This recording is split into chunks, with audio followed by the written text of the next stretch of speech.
Guys देखो iPhone 17 pro max में ना मैं डिस्प्ले से रिलेटेड आपको जबरदस्त इंफॉर्मेशन देने वाला हूं और इस डिस्प्ले टेक्नोलॉजी में भी मैं आपसे बात करने वाला हूं डायनेमिक आइलैंड के बारे में। जी हाँ, अब यहाँ पर देखो मैं आपको एक चीज क्लियरली एक्सप्लेन कर देता हूं। आईफोन 14 प्रो और प्रो मैक्स में जब कंपनी ने सबसे पहले फर्स्ट टाइम डायनेमिक आइलैंड को इंट्रोड्यूस किया तो ऑब्वियसली डायनेमिक आइलैंड काफी जबरदस्त चीज है। उसके एनिमेशन काफी कूल होते हैं और काफी सारे दूसरी एक्टिविटीज भी उसमें हम कर सकते हैं। लेकिन यहाँ पर जो ज्यादातर दूसरे रिव्यूअर्स थे भाई उन्होंने डायनेमिक आइलैंड को एकदम भर के जो है ना दोस्तों क्रिटिसाइज किया क्योंकि ऑब्वियसली दूसरी कंपनी से पैसे मिलते हैं। लेकिन गाइस देखो ये चीज फैक्ट है कि डायनेमिक आइलैंड भले ही वहां पर है तो सिर्फ देखने के लिए नहीं है, उसमें काफी सारे दूसरे काम भी जो है दोस्तों अच्छे हैं और आगे चल के उसमें कुछ और नए इंटीग्रेशन भी आने वाले हैं। लेकिन गाइस यहाँ पर काफी टाइम से एक इन्फॉर्मेशन निकलती हुई आ रही थी आईफोन 17 प्रो मैक्स में कंपनी डायनेमिक आइलैंड को या तो बिल्कुल हटा सकती है या तो बहुत छोटा कर देती है, क्योंकि डायनेमिक आइलैंड जो है वो सिर्फ देखने के लिए तो नहीं है, उसमें दूसरी एक्टिविटीज भी जो है दोस्तों काफी अच्छे तरीके से होती है। अब यहाँ पर जाए देखो एप्पल ने एक पेटेंट फाइल किया था, उसमें ऐसा बताया जा रहा था कि डायनेमिक आइलैंड कंपनी किस तरीके से हटा सकती है या छोटा कर सकती है। लेकिन देखो लीक और रूमर को बताने से पहले मैं आपको बता देता हूं कि ये पेटेंट क्या था और किस तरीके से टेक्नोलॉजी काम करती थी, जहां पर डायनेमिक आइलैंड जो है दोस्तों बहुत छोटा हो जाता था। उसके बाद में अगर मैं आपको जो इन्फॉर्मेशन है प्रॉपर जो लीक की इन्फॉर्मेशन है वो दूंगा तो आपको समझ में आएगा। देखो सबसे पहली चीज ये है कि डायनेमिक आइलैंड जो है वो इसके लिए इतना बड़ा एक्चुअली में कटआउट है क्योंकि उसके अंदर दो चीजें सिचुएटेड है। वहां पर एक तो ऑब्वियसली फ्रंट कैमरा है और साथ में वहां पर फेस आईडी है। अब ये जो फेस आईडी है ये सॉफ्टवेयर बेस्ड फेस आईडी नहीं है। इसके लिए गाइस जो आईफोन का फेस आईडी है वो रात के टाइम पे भी एकदम अंधेरे में भी ना गाइस एकदम सीमलेसली काम करता है, विच मींस कि यहाँ पर फेस आईडी जो है इसका वो एक्चुअली में आईआर है। जी हाँ, जो इंफ्रारेड रेज निकलती है उससे गाइस दोस्तों वो प्रॉपर एकदम 3D स्कैन करता है आपके फेस का। अब यहाँ पर एंड्रॉइड में अगर आप फेस आईडी देखोगे ना तो वो सॉफ्टवेयर बेस्ड है। अब सॉफ्टवेयर बेस्ड आईडीज कैसे होते हैं कि कोई भी फोन का किसी भी यूजर का किसी भी इंसान का अगर मान लो जरा सी वो आउटलाइनिंग मैच हुई फेस की तो भाई वो फोन को अनलॉक कर देता है। लेकिन आईफोन के फेस आईडी में गाइस ये सिचुएशन नहीं है क्योंकि उसका जो आईआर रेज है वो 3D स्कैन करते हैं फेस को और उसके बाद में वो अनलॉक होता है। तो अब देखो मैं एक चीज बता देता हूं कि ये काम कैसे करता है। आईआर जो रेज होती है ना गाइस वो डायरेक्टली ट्रांसफर होती है सीधा फेस के ऊपर और उसके बाद में वो एक्टिवेट हो जाता है और फोन अनलॉक हो जाता है। लेकिन आईआर रेज को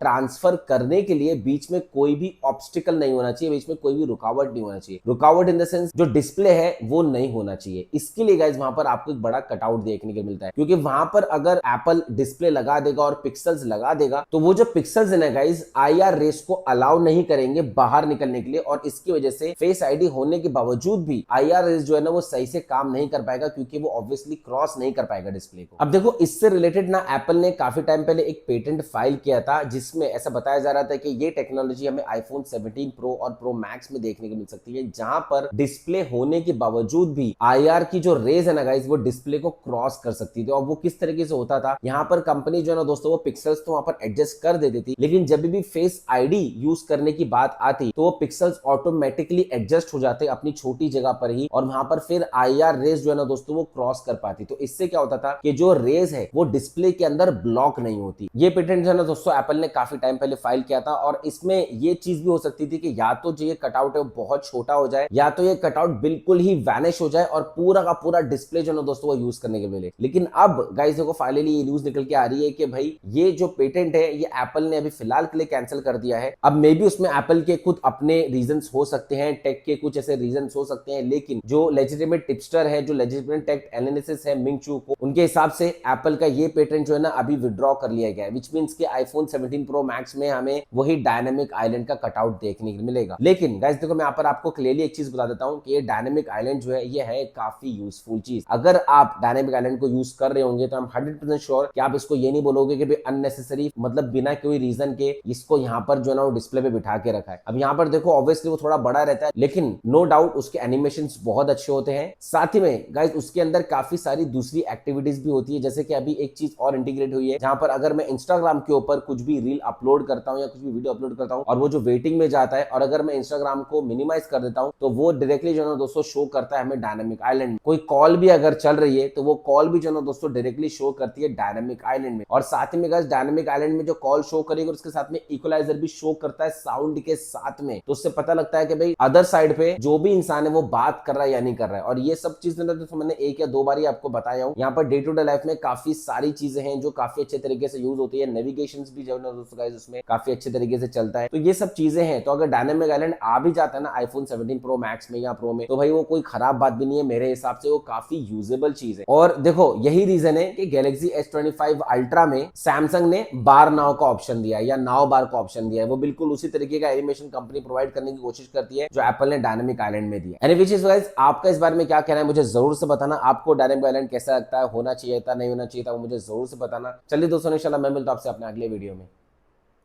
जय हिंद।